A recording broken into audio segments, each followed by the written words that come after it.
talking about our favorite subject today. We call this step 2 in the buyer or the seller process, but it should probably be called step 2, 4, 6, 8, 9, 10, Yes. 11, 12. It's pricing.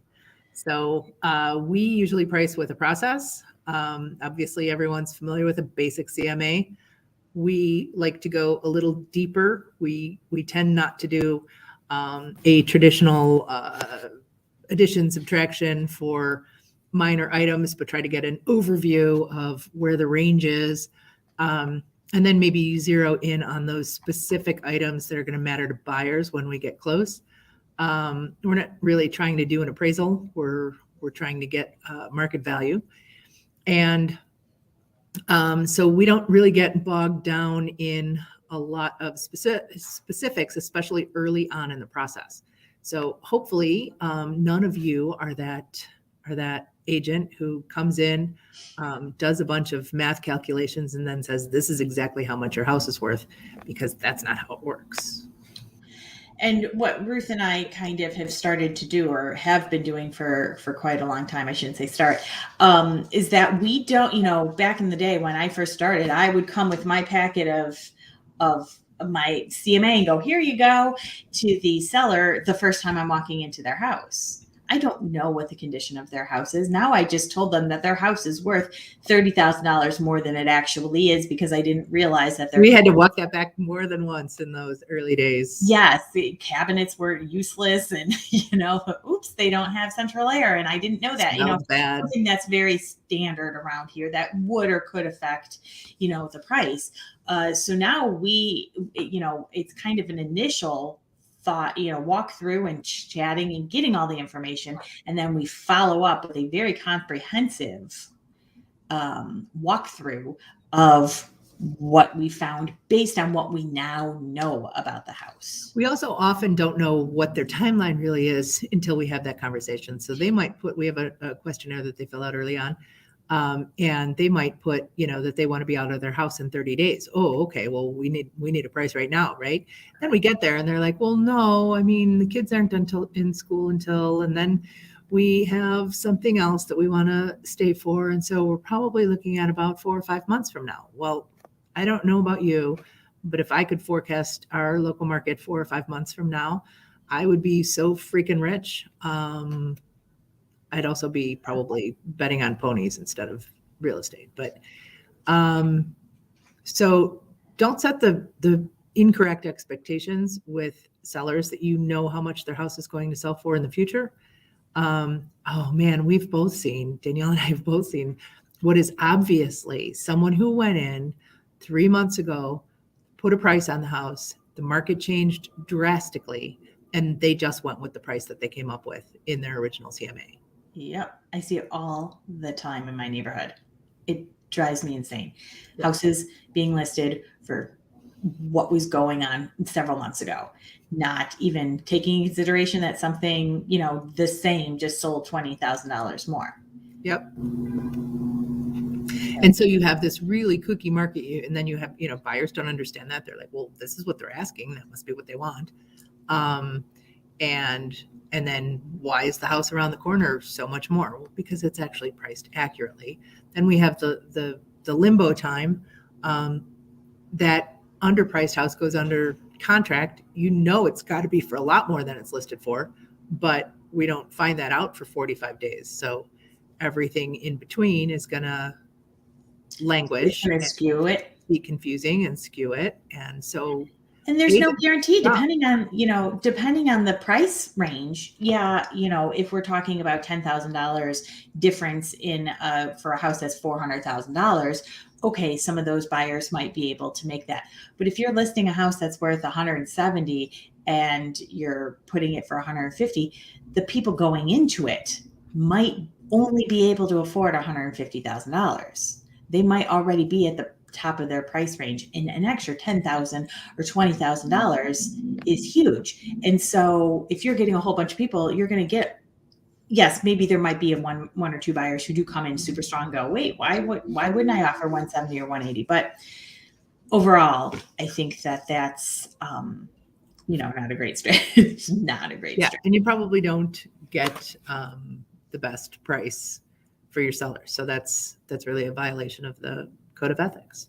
Yeah, correct. So pricing is complicated. It should be complicated. We should understand that it's complicated. I highly recommend the pricing strategy advisor course if you don't understand pricing.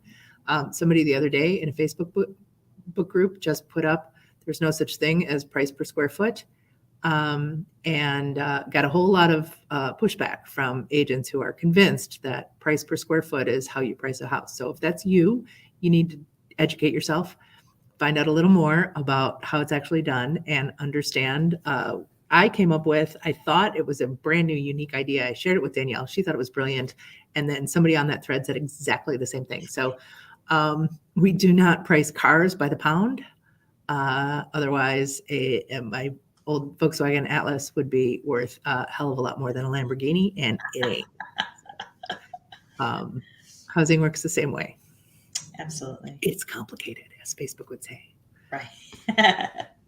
Yes. And also, I think that the other thing that we talked about, on our live was that, yes, while pricing will probably handle all cures, it's not, you need to do more than go, okay, this is the price. And if it's not getting an offer, then it needs to go down. You have to also be very in touch with how much your marketing is being found, how many people are actually out there. If you can do reverse prospecting on your MLS, learn how to do that, just to give an overall view of approximately how many people are kind of looking in that price range or that area or whatever. And then just other statistics for the area to really, if you do have to make a price adjustment, after the fact. And how do you know? Statistics, and you're again doing the financially obligated, right thing for your sellers, not going, don't know what to do.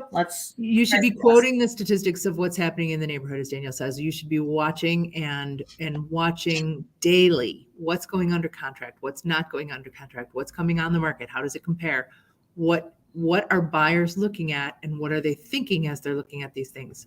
So here's a real life example. We had a house for sale that was sitting, and we had a ton of activity. We had 100 showings in 30 days. It was just crazy, and no offers.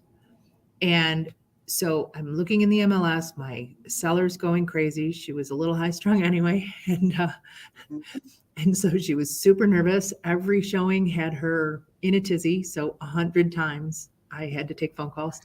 And I would look and I said, I'm looking, we are well priced in relation to the competition. Nothing else is going under contract. All of these people are looking and they're not buying. And by the way, when they decide to buy, there are not 100 houses. So chances are somebody's going to need to buy yours. Yeah. And so on the 31st day, we got 3 offers. It's so bizarre how that works. Yes. Everybody does everything at once. I know the agents probably thought I was lying. Right. But had we said, let's lower the price, it would have had no impact on a market where no one was buying yet. They were all looking, they were all thinking, they were all on the same exact timeline. And that weekend, almost everything in the neighborhood went under contract. So odd. Just bizarre, but it would have been the wrong thing to advise a price adjustment when we ended up with then multiple offers and overlist. Right. So pay attention, do your research, share that with your clients, help them understand it's a complicated issue. Market pricing and markets in general is not for the faint-hearted.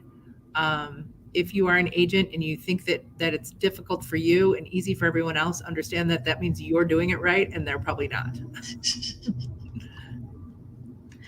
Absolutely. Or doing as much as they can. Yes.